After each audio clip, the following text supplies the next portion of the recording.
RAS چیه؟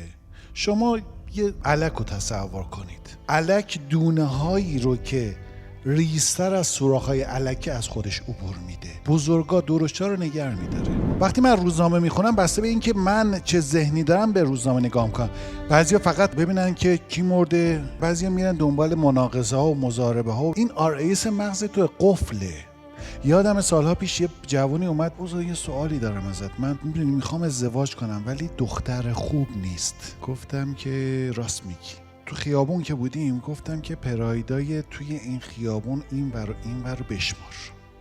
این شروع کرد به شمارش این پرایدا. گفتم چشاتو ببند.